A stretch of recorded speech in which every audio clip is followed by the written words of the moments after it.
Hello, this is Craig, the options linebacker. This is the weekend report for Sunday, April 3rd. I took a couple of weeks of vacation and all kinds of things have happened. Let's start off by looking at the different index charts. With the Dow on the left, we have the transports on the right. These are the Dow Theory twins. And we can see that the Dow has finally come up and tagged the prior February high. So right now we have a primary uptrend still in place with higher lows, higher highs. And we have the same thing on the transports. The transports are showing higher lows and higher highs. Now what's interesting about the transports is that they're showing a broadening pattern. You can see that the volatility is actually increasing like this, and this is a bit unstable and can be a bearish chart pattern. Looking at our growth indices with the NASDAQ on the left and the Russell 2000 small caps on the right, something that we talked about with the NASDAQ a couple of weeks ago was the fact that it was showing this potential head and shoulders pattern. Here's the neckline, and here's the left shoulder, the head, and the right shoulder. And we were right about there the last time I did a report, and we talked about the fact that this would have a downside target right around here. And guess what? That's what we saw within the next couple of days as we had some very violent price action to the downside, but it has reversed that. Now, what's interesting about the NASDAQ is that it has not yet taken out the prior swing high at 2,800. So it appears that we're seeing a little bit of overhead supply up in this area just around 2,800. Now the Russell continues to lead the market higher. We had a potential head and shoulders pattern setting up here, much larger pattern on the Russell setting up with the head, and we started setting up the right shoulder, and then it just took off to the upside. Now we'll take another look at the Russell here in just a second. First, let's do a quick top-down analysis on the S&P 500, starting with a monthly chart. Now when we look at this monthly chart, we can see that we're in the middle of this large impulse wave higher, and you would hardly notice that we had all this range in the month of March. But on the weekly chart, we can see this quite clearly that we had a typical pullback, just like every other weekly pullback that we've seen over the past 2 years has been in between 80 to 100 points. And this is exactly what we finally got as we had that fear factor that one day that we woke up a couple of weeks ago and the S&P futures were down about 35 points. That marked the panic bottom for this intermediate correction.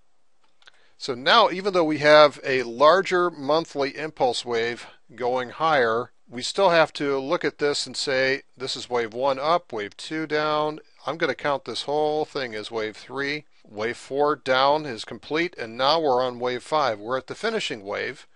And if this turns out to be the same way that we had this wave 5 year ago, we're going to end up somewhere slightly north of 1400 before we get our next intermediate correction pattern. Now this certainly could roll over from this point and create a double top slash lower high. I don't think that's going to happen though, because we've already seen the transports as well as the Russell 2000 break out to new highs. So right now the Russell is definitely leading the market higher, and generally that is a bullish thing because those are very risky high beta stocks that are in the Russell 2000 compared to the large caps, and even the large caps like the Dow Jones have broken out to new highs. So I'd feel much more cautious about the S&P double topping in this area if it weren't for the fact that the Russell has already broken out. Now if we do a quick top-down analysis on the Russell, notice how the Russell is literally within about 9 points away from making all-time highs. Is this going to be overhead supply for the Russell in the short term? Perhaps, although what I've seen before is on the Russell that known overhead resistance areas are just completely ignored. Let's take a look at that in the weekly chart. On the Russell Weekly back in 2008, we had a very large box formation that was set up in between about 760 down to 650. And so let's draw that box formation in, and we can see whether or not we had any reaction to that on the way back up. So we can see that we had an initial reaction at 650, but the next time it touched that, it blew right through that as if it didn't even exist. And in fact, what we can see is that there was obviously a lot of short covering, a lot of overhead supply there that turned into short covering on this spike up. Now what we can also see is that once it got above the 700 level and started looking at the top of this box at 760, it totally ignored that whole level of resistance as if there was no overhead supply up here at all. Or if there was, they got pushed over and forced to cover. Now, what I've seen on the Russell is that overhead supply lines like this typically get broken through. I don't think the Russell is going to find people that went long back in mid-2007 have waited all this time just to sell and to go whole.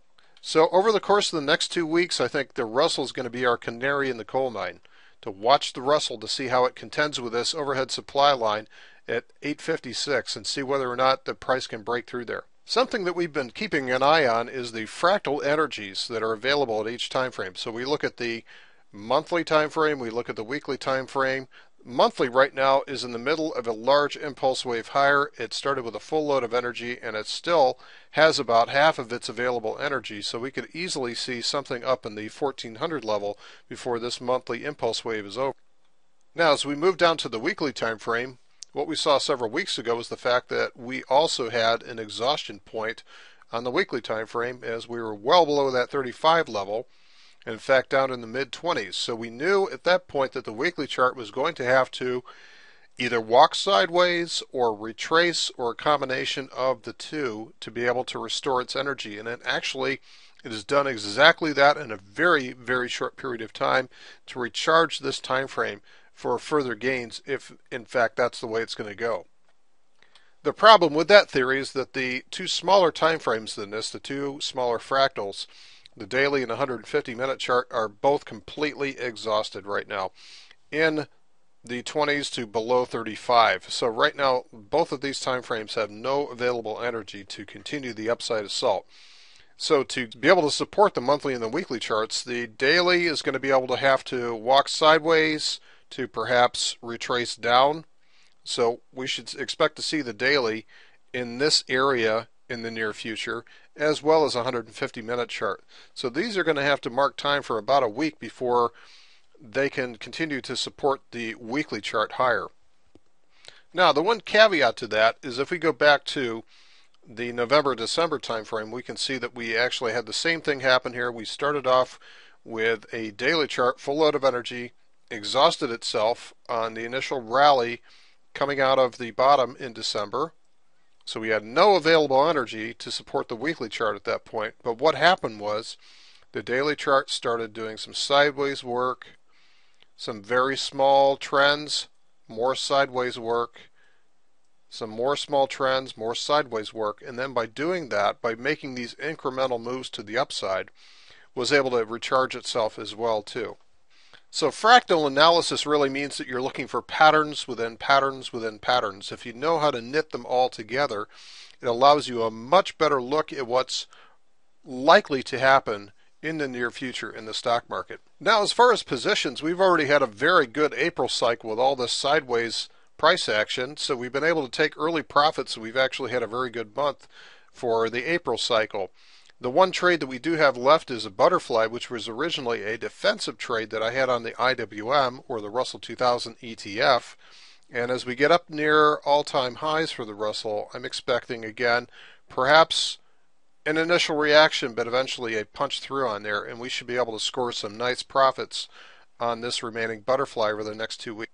The other type of trade that we've been doing quite a bit of work with on the newsletter is the weekly options. So right now, as of Friday, we do have a bear call spread, and what we're going to do on Monday morning is turn that into an iron condor, especially if we get some downside price action, and set up that nice 1-to-1 risk-reward ratio trade, and then look to take early profits on this trade sometime by Tuesday to Wednesday.